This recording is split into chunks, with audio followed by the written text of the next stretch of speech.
Hello everybody and welcome to your official Loog guitar lessons. I'm so glad you joined me. My name's Emily Zimmer. I'm going to be your teacher. Let's rock. I'm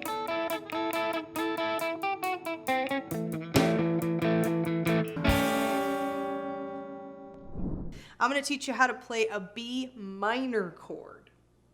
Here's how it goes. First finger, second fret, first string, just like that. Then you're going to take your second finger and put it in the very next fret on the very next string. So that's third fret, second string. And then you're going to take your fourth finger or your pinky and put it in your fourth fret, third string, just like that. And you're going to play it like that. Now, one reason that we use these three fingers is that if and when you ever try this chord on a 6-string guitar, you're going to need this finger open for another string. So practice it that way. And if you want, if you're just playing this chord in a song on your 3-string, you could do these 3 fingers in a row like that.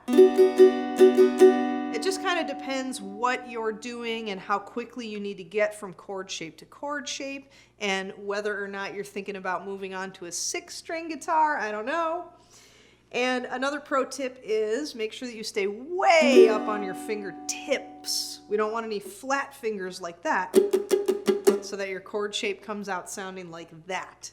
It's about not only staying on the correct fret on the correct string, but also staying out of the way of the strings that your finger is not supposed to press down on.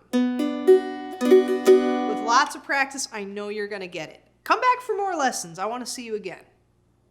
Remember to subscribe to the Loog Guitars channel and press the bell icon so you can get notified every time we have a new lesson up. Until next time.